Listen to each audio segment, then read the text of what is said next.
Sanjeev, I'm curious to hear you talk about yeah, what were you struggling with, or just what were some of your challenges? What were you walking into the men's leadership intensive with that, that you wanted to shift in your life? Yeah, I think it was. I think I was primed at the beginning of that year of last year to open up in a sense and to like really expand myself and because I kind of had like the feeling of just kind of like just being a little bit inwards and there's so much more to explore, so much more to do with my life that I felt like. And I just I guess intensive is like the right word, because like that's like the best way to sometimes like open up really. So in general, I think it was just a feeling of just wanting to feel more alive and just like just go out, have that outwards energy. So yeah. Awesome. And did you have any hesitations before you signed up? And I'm curious if so, what they were and what had you end up becoming a yes to the experience. Yeah, hesitations were actually like, what's this all about? What is this? And like, what should I expect?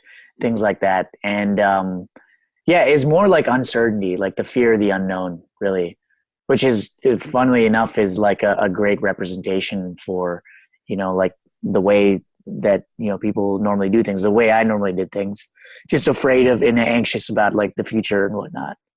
So Mm-hmm. Mm-hmm. you gotta take that dive sometimes, I suppose. So Yeah. And so I'm curious to talk about your experience after you took the dive into the weekend. it was cool, man. It was really cool. I think it's completely unexpected.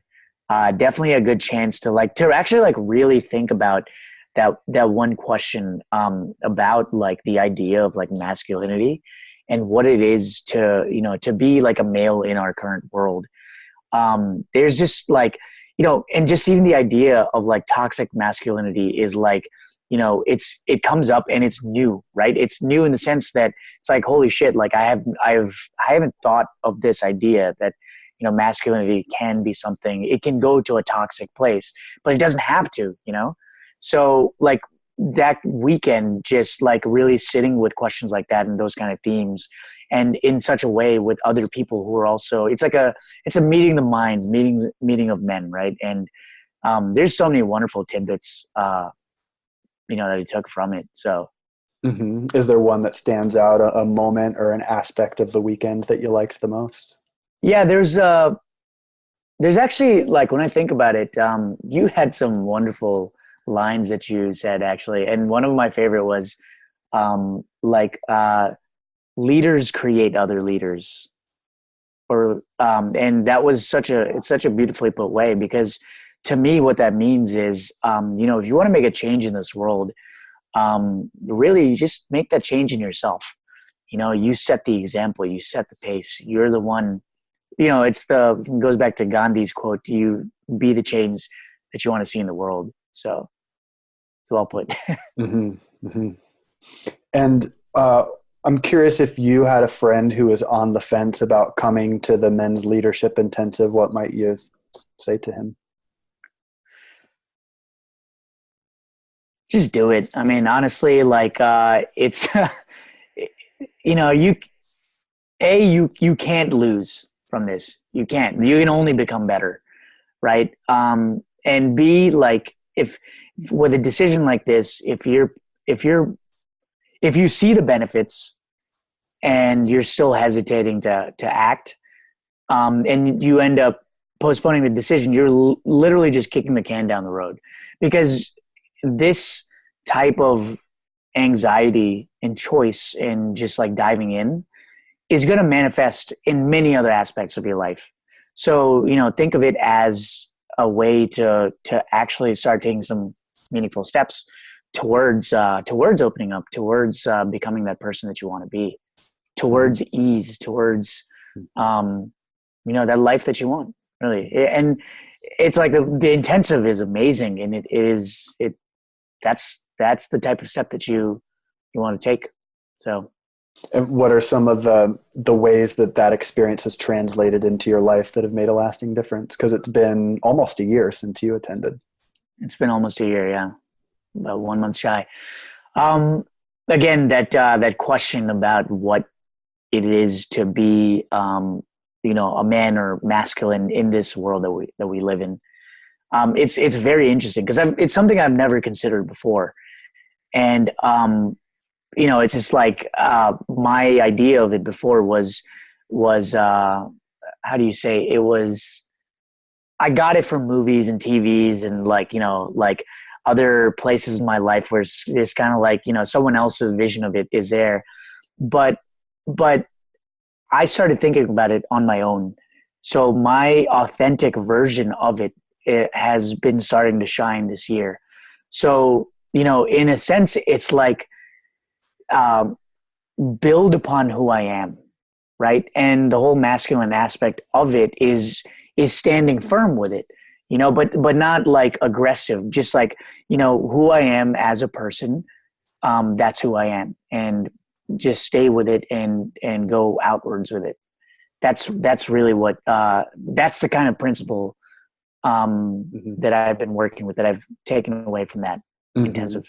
And as you continue to work that principle into your life, I'm curious how that's impacting, what differences you're noticing, say, in your dating life or in your professional life. Yeah, it's same thing. Again, it's stay with who I am, and let it ring a little bit louder. Mhm. Turn up And the is it volume. is it getting you what you want? Oh yeah, like my current job, like I just applied on the website and I got an interview and everything. And to the interview, I mean, I wore a tie that looks like this basically, right? And because I went as myself, I was like, this is what I want to. I like this tie. I want to express it to the world. If they don't like it, they don't like it. That's fine. There's plenty of other opportunities, plenty of other jobs, etc. Right? Plenty of guys who have more boring ties. Exactly, man. And that's the thing. It's like you can consider a job as kind of like a date, or job interview as a date in some sense, because it's a two-way conversation, right? And you want to express yourself as you are, because why would you want to express yourself in any other way? It's just a charade. Otherwise, it's like a farce.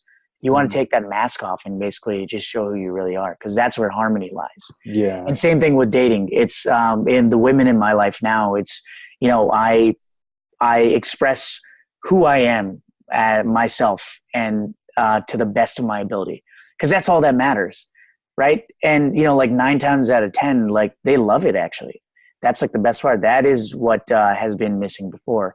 That's what that like the idea of toxic masculinity comes in. It's like, again, someone else's version of what it is to be like male and masculine, right? But when I think about it, it's myself really that I want to present. And if they don't like it, they don't like it. Again, there's like Hmm. the whole world out there, It So reminds me of looking at a menu, and you're not necessarily sitting there saying, "Oh, this is horrible. This is great. This thing." So you're just looking. You're like, that looks good. I don't think I want that one. You're just yeah, figuring out what you want to order. So it's almost like you're presenting yourself to the world as a menu item in your exactly. in your Yeah, full delicious glory, and the people for whom you are going to taste just right and look just right, they're going to be like, I want that. yeah, exactly. Yeah. You are basically going from like, yeah, the more you invest in yourself like that, you go from being like a fast food item all the way to a gourmet, like, uh, well-made version of yourself, because you start becoming way more authentic. You start incorporating richer ingredients in your life. You're way more selective about the things you like and you don't like. And all that stuff it's just, that's how you build that awesome life. and I Again, would coming down imagine to that harmony. go ahead. What were you saying there? Again, it's coming down to harmony. You're Yeah. coming down to that deepest version of yourself. And I would imagine that the women that you have been attracting and dating there's a different level of quality there as Oh well. yeah. Oh yeah, absolutely. It's just so much better, just because like there's no act. It's just stay who you are. And it's super cool because like then what? It's funny because um, traditionally, like the concept of male is someone who leads the dance, right? So someone who leads a dance in this sense is set the example. Because when you set the example and you are free to be who you are, and you actually are, you want to share that with the rest of the world, it gives the women in your life a license to do the same. And when they do that, you start seeing like this amazing, beautiful side open up. Like that's like the divine feminine that comes out, because you start allowing them to open up and unfurl like a flower, right? And when you set the conditions like that, it just comes out perfect, man. Like, everyone wins in the end, I love it. I love it. That's so rich. Yeah. Thank So you. I'm curious, just in closing, anything that you have, anything else about your experience at the intensive, anything about the leadership, anything about the quality of the other guys at your weekends? Yeah. Everyone was just so wonderful, honestly. Um, and there's something to be said about people wanting to make changes, or people interested in making changes, or just doing something. Like when people collect together in groups and they do something together, that's when things start amplifying, like results start amplifying. And that's just the nature of life. That's how it works. Like, like people who are really interested in music join musicians clubs or bands, right? People who like programming will go join programming clubs, whatever, however they do it. And that's how they just become better and better. That's it. So like, yeah, one step in front of the other, and just advance towards, the life that you want, basically. So Yeah. Yeah. Sanjeev, thank you so much. It's been such a thank you, pleasure Robert. to talk to you about this. Likewise.